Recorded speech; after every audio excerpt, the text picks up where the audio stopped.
So hello and good evening, and so this is Chenika over here, and today I want to discuss with you the hypercube stuff from the very beginning. That is from, let's start to think clearly, logically, from the very, say, the ABC of this hypercubes thing, right? So what I first want to discuss, what I first want to ask is that what is it that makes a thing a hypercube or an n-dimensional cube? If we start to think it from the very beginning, it's like asking that why did I take the square as the two-dimensional cube and not, say, the circle or the triangle or something. So, well, I could think of it in one way, that when I cut a cube and I take the cross section, I get a square, and again, when I take a square and I take its cross section, then I get a line, and then when I take this line and I take its cross section, I get the point.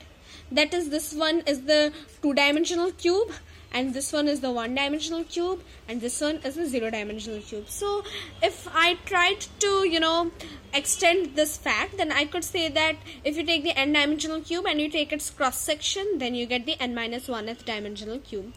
But then I'm not really going backwards, right? What I'm trying to go is forwards. That is, I'm not going less than 0, right? So what I'm going is more than the three-dimensional cube.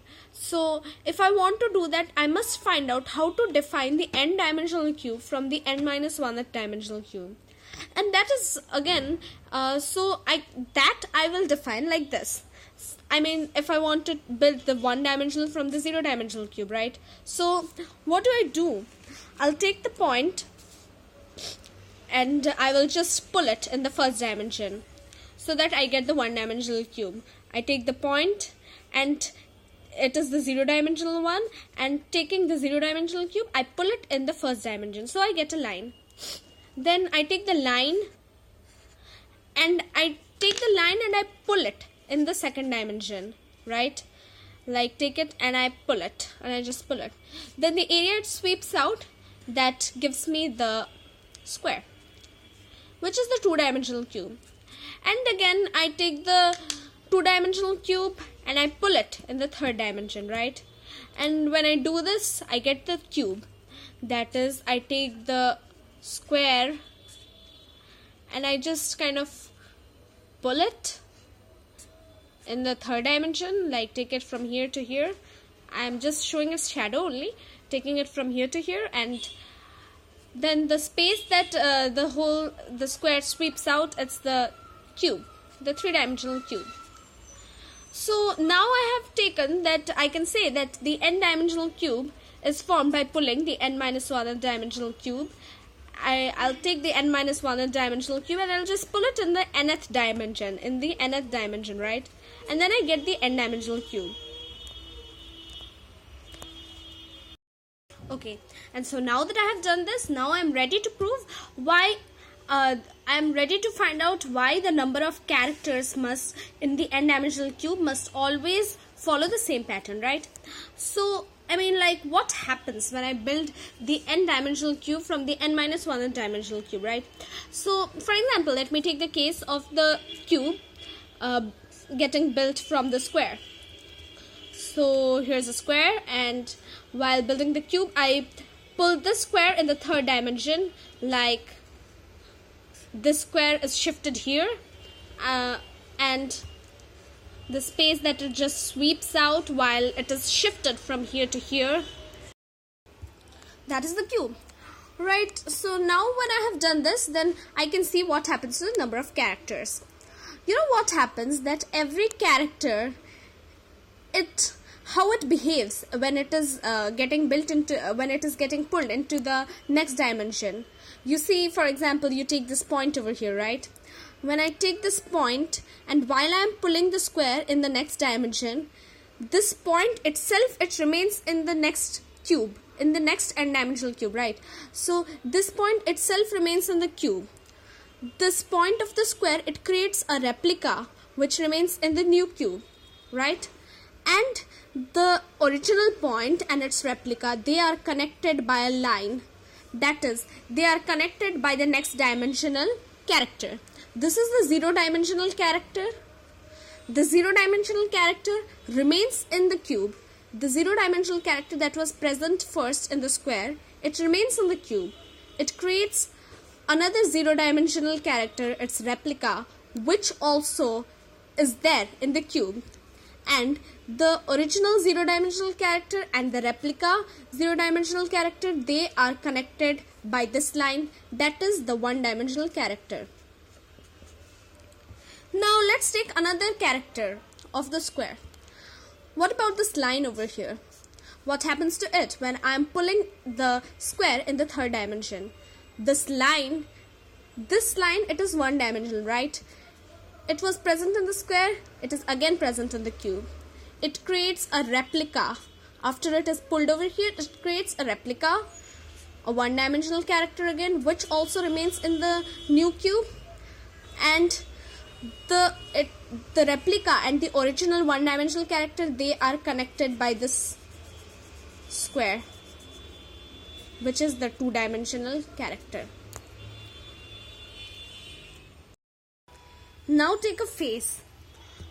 This face, the sole face of the two-dimensional square, right?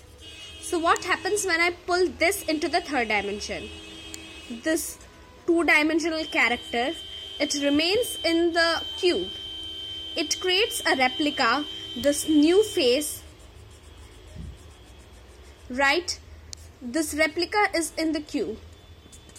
And there's this space, the space inside the cube. And that's the three-dimensional character. So what I see is that every character of the square, it contributes three characters to the cube, right? The character itself, right? The replica of the character and the connecting character. The connecting character, which is of a higher dimension than the character itself. Okay, so every character, it contributes three characters. So what happens if, say, the number of characters in the square is x, then the number of characters in the cube will be 3x. Again, by definition, what am I doing while building the n-dimensional cube? I am pulling the n-1th dimensional cube in the nth direction. In every case, this is what happens, that if the number of characters in the n-1 dimensional cube is, say what shall I say, y, then in the next dimensional it will be 3y, because it contributes, every character is contributing three characters, right? Itself, replica, and the connecting character. So that's how it works. And you know what, if you just and that is why this is the form 2 plus 1 to the power n. 2 for the character and its replica, and this 1 is the connecting character. That is why these different areas are connected, this hypercubes and the binomial theorem, right? So that's it. Now you see why these two characters have got to be related, right? Why it must always be 3 to the power n. Because you know that in the say the three-dimensional cube, it's true that it's 3 to the power n. I mean, it's 27, right? So in the next one, in the 4-dimensional cube, it will be 27 into 3. So it becomes 3 to the power 4 automatically. And again in the 5-dimensional cube, because the 4-dimensional cube was 3 to the power 4 and every character must be multiplied by 3, the total number of characters, it becomes 3 to the power 5. And so on. And so since the previous one was 3 to the power n, the next one becomes again into 3. That is 3 to the power n plus 1. So it's always true. It's like a row of skittles, you know, when you go for bowling and something, you bowl down the first one and you prove that if you bowl down the first one, the next one will fall. And so the whole row, it falls down, and it's beautiful. So anyway, thanks for watching this video. It was wonderful communicating with you, and if you do like the video, do give a big fat thumbs up, and don't forget to subscribe. Hit the subscribe button down below. So thank you and bye bye.